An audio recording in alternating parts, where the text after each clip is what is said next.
Welcome to the English Breakthrough for Germans podcast. I'm Mike, and I'm an Australian English and German trainer and language coach with C2 German, and I help German speakers become confident and feel comfortable using English, da das nicht nur etwas sein sollte, was für sogenannte Sprachtalente möglich ist. In this episode of the podcast, I'm going to give you 5 techniques that you can use right away to maximize your learning when you're reading. But first, before I get to the 5 strategies, I'm going to talk a little bit about reading and what you should be reading in English and why. Without grammar, you can't say very much. Without vocabulary, you can't say anything at all. We all know intuitively that vocabulary is more about, it's more important than grammar, but we don't all seem to be aware about what is exactly the best way to improve your vocabulary. Some people use apps, but they might get frustrated after a little while because of their lack of progress. Others think that watching TV shows on Netflix might be the best for them, but then they get frustrated as well because they can't understand a lot of what's going on the show. Or they only understand 50% or less and give up because they're frustrated with their lack of progress with English. Other people might not do anything and just hope that their English gets better automatically on its own through incidental contact with English. Now, I want to tell you here in this podcast that I 100% believe that books and reading is by far the best thing that you can do to improve your vocabulary. But I don't mean reading any books. I mean reading books which are suitable for you, for your level, where you are at with English, so you don't get overwhelmed and demotivated by the large number of unknown words on the page. The books that you should be reading are called graded readers, or in German, die heißen Lektüren. If you take a book which is written for native speakers, you need a vocabulary size of between 9 and 14,000 words to be able to understand everything without a big breakdown in understanding. If you meet too many unknown words, you are going to get demotivated very, very quickly and give up. But if you take a graded reader, then the vocabulary is restricted to the most frequent words in that language. So this book here, for example, this is called Lion. This is a penguin reader. I recommend it to many of my learners. It's an A2 plus book. To read this book, you only need a vocabulary size of about 2,000 words. So that's much more manageable than a book written for native speakers. And it means you can read quickly and much more fluently, so it's more enjoyable and you can read a lot more. So this book is quite short. It's only 67 pages long, so you could easily read it in 1 week, and it contains 14,000 words in total. So that's 14,000 words in English in 1 week. Not bad, right? So my recommendation is that you read a book which is at a comfortable level for you and about 2 levels below your level in English. So if you're about a B1 learner in English, this would be a level 5 learner according to the Penguin Reader series. So I would recommend that you read a level 3 book, which is A2. So this way you're able to read a book quickly and comfortably, and then you can move on to the next book. In the literature, it is recommended that you should be able to have a maximum of 2 to 3 unknown words on each page. Okay, so if you're reading a book that has more than 2 to 3 unknown words on each page, then you probably should be reading a book that is more simple for you. Okay. It's best to read a couple of books quickly and then have the satisfaction of being able to read them and then move up through the levels than starting with a book that is too challenging for you and demotivating. Okay, the other thing is to only use books which also include audio or where there is an audio download available for the book. Okay, so this way we're able to maximize our learning potential or the learning potential of the books. I'll talk a little bit more about that later. Okay, now let's get to the 5 techniques. So 5 techniques how you can maximize learning when reading. Here's technique number 1. It's called immersive reading. Immersive reading is when you read something and you have the audio for the same text. So you are listening and reading at the same time. Regularly listening and focusing on the sound and the pronunciation is crucial because language is stored in the brain as sound representations attached to meaning, not as text disconnected from sound. Okay, so you can't just read a text silently. You need to make sure that you've got the sound representations in your mind. Okay, so that's it. Language is stored in the brain as sound and meaning together. And then the visual element of the text is stored with the sound in the brain. So for this reason, it's really, really important that we have accurate sound representations for the language in our brain. And if we don't do this and ensure that we know the pronunciation of words and how to pronounce sentences naturally in English, then what we do is we fall back on our first language sound representations and patterns. So if we don't practice this, this means that we're going to have a stronger German accent when we are speaking. We use the resources that we have available, right? And so if you haven't created new sound representations in English, then of course your brain is going to use the German sound representations. It makes perfect sense. So when you are reading, make sure you're thinking about the meaning of what you are reading. So focus on the narrative and focus on the sound of the audio at the same time. Okay? And then you can go back and read it part of the text aloud if you like as well. So how much immersive reading should you do? You don't need to do it all the time, but you will notice that if you do reading, immersive reading and reading aloud, say once a week for 15 minutes, then when you are later reading silently, you will able to hear the voice of the language more clearly in your mind's inner ear, even when you're not listening. So this means that the sound representation of the language in your mind is becoming stronger, which is going to lead to better spontaneous speaking and better recall of vocabulary later when you are speaking. Okay, here's technique number 2. This technique is called read and look up. So this technique works like this. You take a text that you are comfortable with, something maybe that you have already read before, and read a sentence silently, or a part of the sentence, and then you look up and you look away from the text. So you're not looking at the text, and you say aloud what you just read. So to do this, you have to save or hold a small part of the language in the mind's inner ear and keep it there for a few seconds, which then strengthens the connection in your brain between the sound and the meaning of the language. So you can start with just a short sentence initially, and as you get more and more comfortable with the technique, you can increase the length of the sentence that you have in your mind and try to make it longer and longer, or increase the number of words that you're able to store in your mind at once. You might also like to try the technique first in German, in your first language, and this will give your brain an opportunity to warm up, and it's something that should be very, very easy for you. You will notice quickly that if you're thinking about other things, if you're distracted and you're not really focusing on learning, you're thinking about your shopping list or your sister's birthday next week, this technique is going to be very, very difficult. But it shows you if you're focusing or not. Okay, so it works, and as research has shown as well, so a lot of people have looked into the effect of being able to hold the language in your mind. This feeds language retention. So language, it's like a short-term memory, this part. When you're able to hold language in your mind, you're activating the short-term memory, and when we focus on the language in our short-term memory, then that sends off the signal into long-term memory. Okay, so as I said, it's also a great way to test if you are concentrating when you are reading.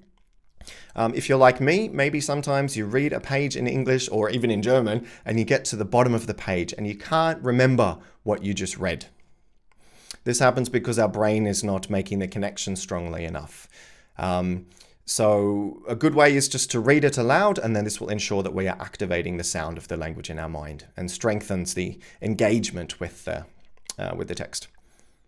Okay, so if you can't repeat a sentence aloud when you are not looking, if you're not able to use the read and look up technique, this means you didn't really process the sound in your mind very well. So again, this is a good way to check.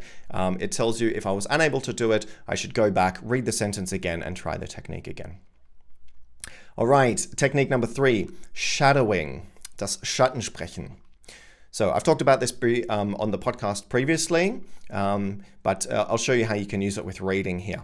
So shadowing is a technique where you listen to some audio and then you repeat everything that you hear 1 second later. Or you just listen to one sentence and then you stop the audio and you repeat what you hear.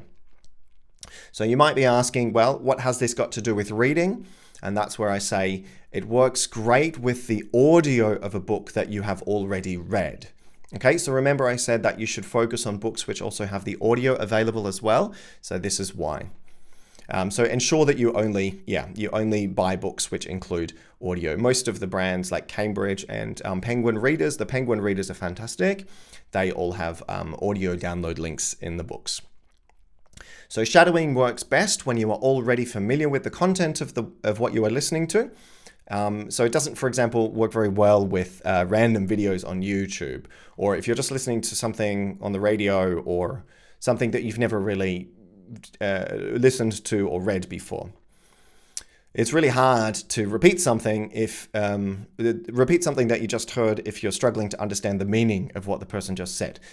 So when we do the technique of shadowing with something we have already read before, we don't have to think about the meaning because we did that when we were reading silently, and now it's just an opportunity to practice the pronunciation. Okay, and you can also use this technique when you're doing something else. So you could be cleaning your apartment, walking down the street, or driving your car. And so you can continue to learn English and practice English even when you don't have time to sit down and read a book. I personally also find it to be a great warm-up technique. So say you have to speak English at work or something this afternoon at 3 o'clock. You've got some international colleagues coming for a meeting. In the morning, what you can do is you take the audio from a book that you have already read. So maybe you open the MP3 and just put it on when you're making your morning coffee or something, and then you can speak along with the recording or do a little bit of shadowing, and this will warm up your brain and get your brain used to English. I did this a lot when I was learning German, and I found it really, really helped me a lot. All right, technique number 4, imitation. So imitation is similar to shadowing, and with imitation, like with shadowing, we also need to work with the audio, but the focus is a little bit different to shadowing. So shadowing, we just want to make sure that we can repeat the words and we can repeat the sentence. But with imitation, what we want to do and focus on is matching the exact pronunciation and intonation of the speaker. Okay, so as a German speaker, you might speak English your whole life without realizing that English speakers very often say I will as I'll. For example, I'll do it later. Or that we don't say wherever, we say wherever. Or that we link words together in ways which is unnatural for German speakers. So a sentence like that's a good idea becomes that's a good idea. Not that is a good idea, as a German speaker might say.